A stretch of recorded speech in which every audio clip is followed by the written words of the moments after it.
Stocks way down for the day, both the S&P 500 and the Nasdaq 100. Gold and bonds up. Our book is for sale in the 7th printing. If you don't have it, want to know in depth what we do here, it is available. Please see the show notes. Also, everyone who's been sponsoring us on Patreon, we just started it not quite a month ago, and we will be sending out this week all of the goodies. Please do write us, cw@chartingwealth.com. Let us know, all of you Patreon supporters, what stocks you would like for us to review. And those of you who are the intermediate givers, that gives you a 15-minute once-a-month phone call. We need your telephone number and need to know what your real questions are so we can focus in on that before we call you. And the email address, cw@chartingwealth.com. If you want to be one of those Patreon supporters, all you got to do is follow the link in the show notes. If you're listening or watching, you'll see there's show notes connected to everything that we do.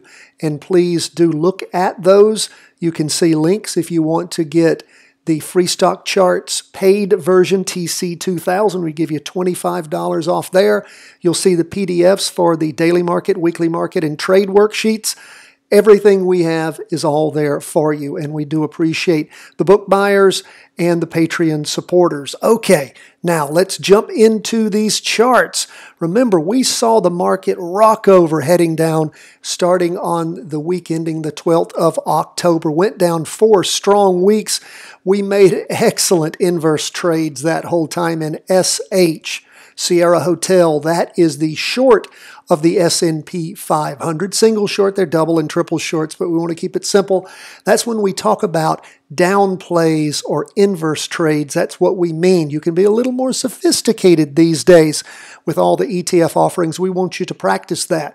Well, since things dropped off, we had an up week there on the 8th of October, really a nothing sideways week. The 16th of October, a down week the week ending the 23rd of October, and then over the course of the prior week, it was a down week ending the, well, really not really a down week, really again another one of those weeks that things just went sideways, ending the 30th of November.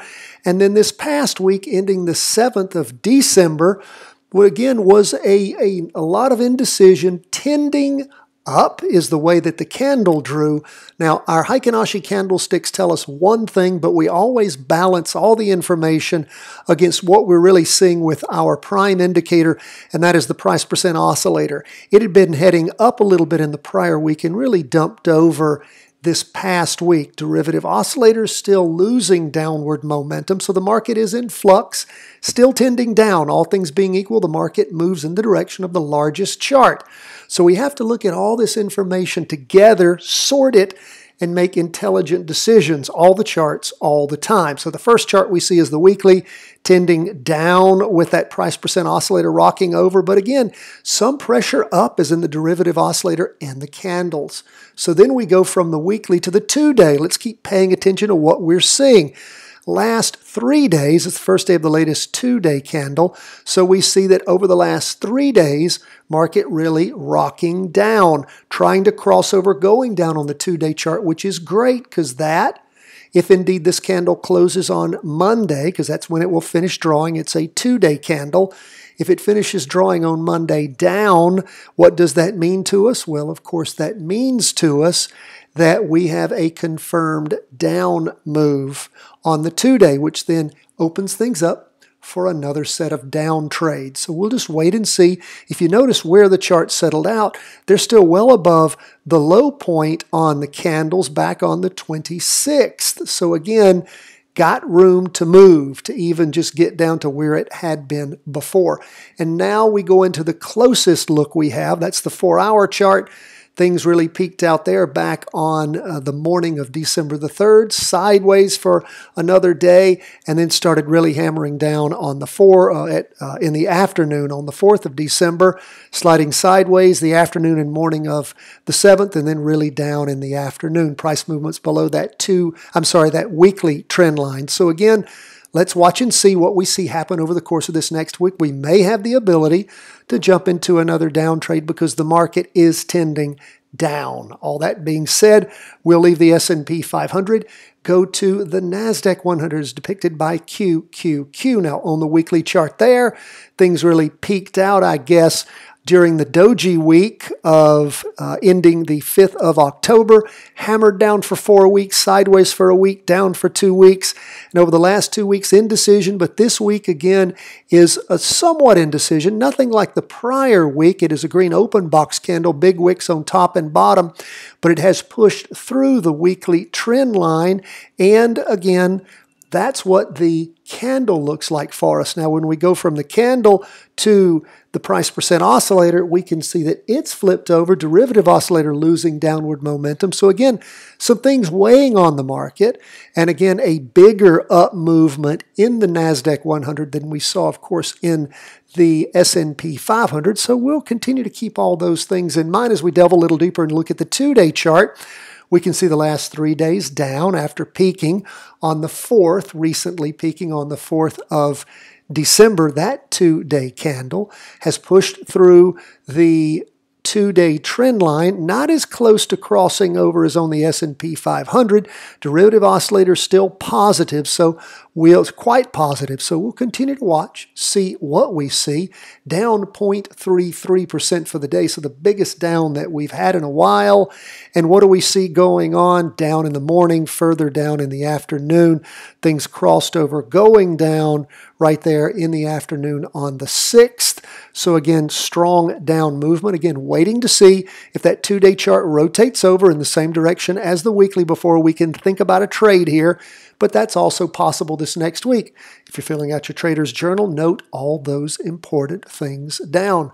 I'm sorry, not your trader's journal, your weekly market worksheet. And again, if you're just going to start off using worksheets, start off with that weekly so you can devote 1 day a week to really getting a sense and feel for what's going on in the market overall. Okay, going from stocks now to bonds. Bonds going into the 4th week of strong up movement. Remember, last week we had the weekly vertical crossover going up. You're seeing the magic of it. Big green up candle, derivative oscillator gaining upward momentum, price percent oscillator spiking up quite nicely, up 0.19% for the day. We see on the 2-day chart, big up move in the morning, bit of a, on the last 2-day candle, big up move, bit of a pullback so far the first day of this latest 2-day candle, derivative oscillator gaining momentum, price percent oscillator heading up quite nicely. Now we get to the 4 hours, jumping ahead a little quick.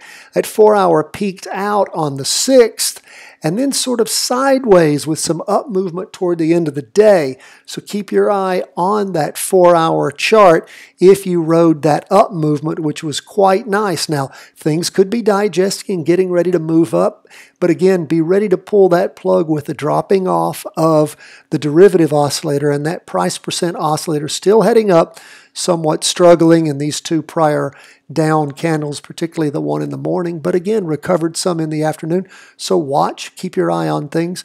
May just be digesting those gains and start popping up over the course of the next week. That's where we are. Again, if stocks continue to move down, bonds many times are a safe haven, so they move inversely. So if stocks keep moving down over the course of this next week, you might see bonds continuing to move up. That's where we are, folks, as we end the day on the TLT. And of course, we're going to leave bonds and we're going to leave stocks. Going to go back to that weekly chart and go to gold. I love gold. Gold up 0.81%. Remember, gold crossed over going up on that weekly chart all the way back on the 5th of October. And over the next 3 weeks up, the following 3 weeks down, and then sort of sideways until this last week where gold really started moving up. Price percent oscillators moving up. Derivative oscillators gained some upward pressure, upward momentum. We go to the 2-day chart. What do we see? Going into the 3rd candle of nice, decent, strong up movement. Remember, we had sort of a laminated price percent oscillator, but it bounced off that red signal line starting on the 2-day candle, ending the 4th, and continues to go up. Derivative oscillator also gaining upward momentum. And what's going on that 4 hour chart? Continuing to move up quite nicely. Now we're hoping there's going to be a pullback so we can find a jumping in point to ride up on gold. And that's the reason we use those pullbacks is to allow us to find a safe entry point, because you sure don't want to jump in at the top of a move. That's why when things pull back and then give you the ability to jump into the next move up, that we jump in. We haven't found that yet on gold. It's just continued to move up. Price percent oscillator hasn't crossed back over on that 4-hour chart. So hadn't had an opportunity to jump back in after this 2-day rotation over going up with that vertical crossover. Folks, that's where we are as the end of the week. Again, you want to sponsor us on Patreon, please do so. It's been almost a month since we've started our Patreon page, and we're going to start giving out all the goodies. So be in that goodie line. All sorts of great stuff. Follow the link there. You can see it to our Patreon page, and all sorts of fun stuff, anywhere from our Bitcoin chart and training to our long-term training that we have on there, of course, to our specialized reviews that we're going to do once a month with our friends, and of course, for that intermediate level, you're going to get the special phone call with the personalized training. God bless, my friends. All the best from the whole team here at Charting Wealth World Headquarters.